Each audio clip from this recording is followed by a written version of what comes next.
Voting से पहले BJP और इंडी गठबंधन अमेठी में चुनाव प्रचार में जोर शोर से जुटे।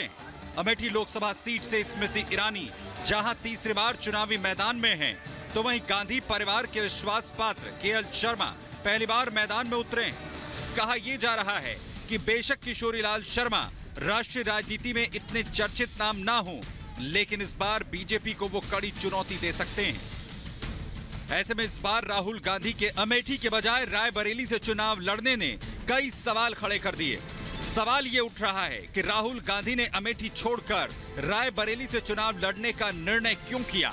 इस पर पीएम मोदी भी जबरदस्त प्रहार कर रहे हैं। शाहजादे वायनाड में हारने वाले हैं, लेकिन अमेठी से भी इतने डर गए, वहां से भागकर अब रायबरेली में खोज रहे हैं रास्ता।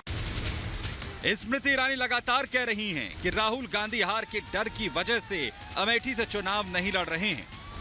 जो अमेठी में साधारण भाजपा के कार्यकर्ता से अकेले चुनाव नहीं लड़ सकता, वो देश के प्रधानमंत्री को चुनौती दे रहा है। दम है तो अकेले यहाँ से लड़के दिखाते ना। मिशन 80 के टारगेट के साथ प्रचार में जुटे सीएम योगी ने भी विपक्ष पर तीखा प्रहार किया और पाकिस्तान का रास्ता नापने की बात कह डाली। भारत माता के प्रति जिसके प्रति समर्पण का भाव नहीं है, वह भारत के अंदर क्यों बोझा बनता है। जाओ ना भिखमंगे पाकिस्तान के पास जाके भीख मांगो वहां जाकर के। अमेठी पहुंचे बीजेपी अध्यक्ष जेपी नड्डा ने वहां की जनता को मोदी सरकार के विकास के काम गिनवाए और अगले 5 साल में और बदलाव का दावा भी किया।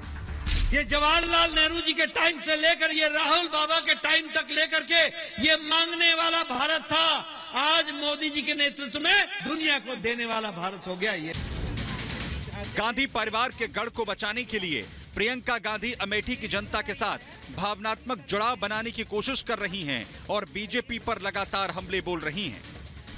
आपको ऐसे सांसद चाहिए जो आपके बीच नहीं आती, उद्घाटनों के लिए आती हैं। एक ही मकसद था, मेरे भाई को चुनाव हराना था, तो शुरू से ही नकारात्मक मकसद से आई। अमेठी में दोनों खेमों से वार पलटवार का दौर जारी है, लेकिन यह भी साफ है कि रायबरेली से राहुल गांधी के चुनाव लड़ने को लेकर कांग्रेस और राहुल गांधी को कई सवालों का सामना करना पड़ रहा है। सवाल ये कि राहुल गांधी को हराने वाली स्मृति ईरानी को मात देकर क्या किशोरीलाल शर्मा फिर से कांग्रेस को उसकी परंपरागत सीट दिला पाएंगे या नहीं। Bureau report, Republic Bharat.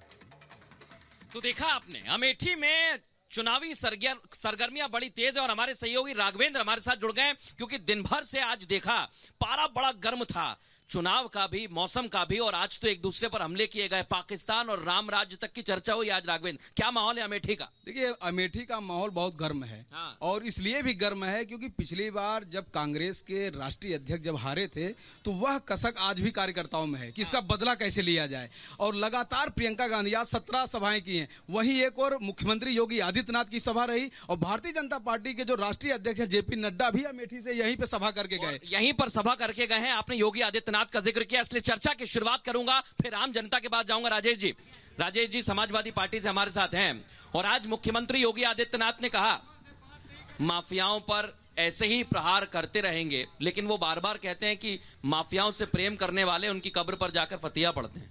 देखिए, झूठ बोलने की तो ये मशीन है। हाँ, अभी इनसे पूछा जाए कि आज गुड्डू बमबाज कहाँ है, शाइस्ता परवीन कहाँ है। देखिए, हाँ। ये जुमला बोलते हैं, जुमलों की सरकार है। हाँ। ये अमेठी आए थे, अमेठी की धरती पे आज कितना परेशान है, आज कितना परेशान है इनसे। हाँ।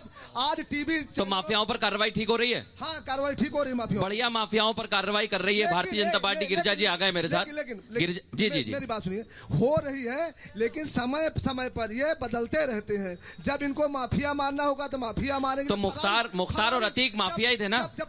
गुड्डू बमबाज कहाँ है? हाँ, आप पूछ रहे हैं गुड्डू बमबाज कहाँ है? गुड्डू बमबाज, शाइस्ता परवीन कहाँ है? तभी ठीक है, मैं एक बार जनता के पास जा रहा हूँ, फिर मेरे साथ भारतीय जनता पार्टी के मेहमान भी आ गए। हाँ, भैया ने हाथ ऊंचा कर दिया। भैया आ जाइए जरा आगे। क्या नाम है? इधर आ जाइए आगे। सुभाष सिंह है। हाँ, सुभाष जी बताइए। मेरा प्रश्न जो है बीजेपी के प्रवक्ता से है कि राहुल गांधी जी यहाँ पे 15 साल सांसद रहे। उन्होंने ऐसे दसियों काम किए जो राष्ट्रीय स्तर के थे।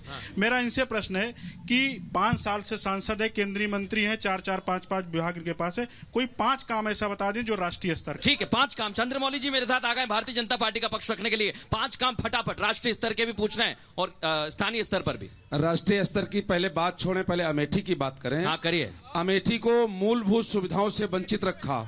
हाँ, श्रद्धेय मुलायम सिंह यादव जी मुख्यमंत्री। भाई साहब आ रहा हूं, मैं आपके पास ही आऊंगा इसके बाद। हाँ बोलिए, मैं शांत करूंगा, आप अपनी बात रखिए। हाँ, श्रद्धेय मुलायम सिंह यादव जी मुख्यमंत्री होते हैं। हाँ, अपने 3 जनपदों में 24 घंटे लाइट रखते हैं। हाँ, अभी खुद कह रहे थे राहुल गांधी जी 15 साल सांसद रहे, जिसमें से 10 साल सुपर पीएम रहे। हाँ। अमेठी को लाइट कितना दिए? 5 घंटे। आज लाइट 18 घंटे दौड़ रही है। और रही बात गड्ढों वाली सड़क थी, आज हमने एकदम चमचमाती सड़कें बना दिया। गरीबों को आवास नहीं दिया, हमने आवास दे दिया। गरीबों के पास शौचालय नहीं, हमने शौचालय दे दिया। और तो और भगवान न करे घर में किसी का स्वास्थ्य खराब जाए। ये चाहते तो सब कुछ कर लेते। एक भी मेडिकल कॉलेज की व्यवस्था नहीं। मेडिकल कॉलेज कोई बनाया तो योगी आदित्यनाथ मोदी जी और यहाँ से सांसद दीदी जी ने बनाया। तिलोई में बर्राज झूठ बोल रहे हैं, पागल हो गए। अच्छा, और लोग हैं हमारे साथ। 1 मिनट, मैं आ रहा हूँ, उस साइड आऊंगा। तिलोई में बन रहा है, बन भी गया है। 1 मिनट, चंद्रमौली जी, अमेठी में काम हुआ, ये बताइए राष्ट्रीय स्तर के मुद्दे क्या हैं आपके? बिल्कुल काम हुए। दीदी स्मृति के आने के बाद से ही यहाँ विकास हुआ। ना यहाँ ओवरब्रिज था, ना यहाँ बाईपास था, ना यहाँ केंद्रीय विद्यालय था, ना यहाँ सैनिक विद्यालय था, ना कृषि प्रशिक्षण केंद्र था। सब कुछ तब संभव हुआ। इतना कुछ मिला है। खड़े हो जाइए, नाम बताइए। मेरा नाम पिंटू यादव। अच्छा, ये बताइए पिंटू जी, आपका मुद्दा क्या है राष्ट्रीय स्तर का? राम मंदिर मुद्दा है या? 1 मिनट, चंद्रमौली जी रुकिए जरा। आम जनता कोई नहीं बोलेगा राजेश जी जब तक यहाँ मैं खड़ा हूँ। हाँ बोलिए। देखिए, अमेठी के जो मुद्दे हैं वो स्वास्थ्य है, शिक्षा। कह रहे हैं कि यहाँ पर विद्यालय बना, सब कुछ बना। आपको बता दें, ये विद्यालय जो बने केंद्रीय विद्यालय वो 2014 से पहले का पास है। सैनिक विद्यालय 2014 पहले पास था, बना कब? सुन लीजिए, कार्य लग जाते हैं, बनता रहता है, सरकार ये बदलती रहती है। कार्य जो पास करा रहा था क्रेडिट उसको ही मिलता है। ये कांग्रेस सरकार की देन है। और जो काम ये गिना रहे हैं बाईपास, वो बाईपास 2007 में बसपा सरकार में बना था। ये कोई नया नहीं, बसपा सरकार में बना था। खड़े हो जाइए भाई साहब, नाम क्या है? नहीं, ये बताइए मुद्दे कौन से हैं आपके? आज जेपी नड्डा जी की सभा हुई यहाँ पर, वो कह रहे हैं कि हमने राष्ट्रीय स्तर पे इतना। हाँ, उनका जवाब ले लेना। हम भी अमेठी। हाँ बताइए। वहाँ पे जो बाईपास बना था उसमें जो है 7-7 फुट के गड्ढे थे। बता दीजिए इनको। भाई साहब, गड्ढे वो दीदी स्मृति ईरानी ने बनवाया। यहाँ पे ओवर ब्रिज इन्हीं के लोग आते जाते हैं उधर से। अच्छा, एक मिनट, और लोग हैं। ये बताइए, राहुल गांधी पर हमला बोलती हैं स्मृति ईरानी, चले गए वो यहाँ से, छोड़ गए। नहीं, घर का बेटा है राहुल गांधी, हमारे घर के बेटे जैसे। आए क्यों नहीं यहाँ से? घर का बेटा कमाने के लिए कहीं भी जा सकता है, इसके लिए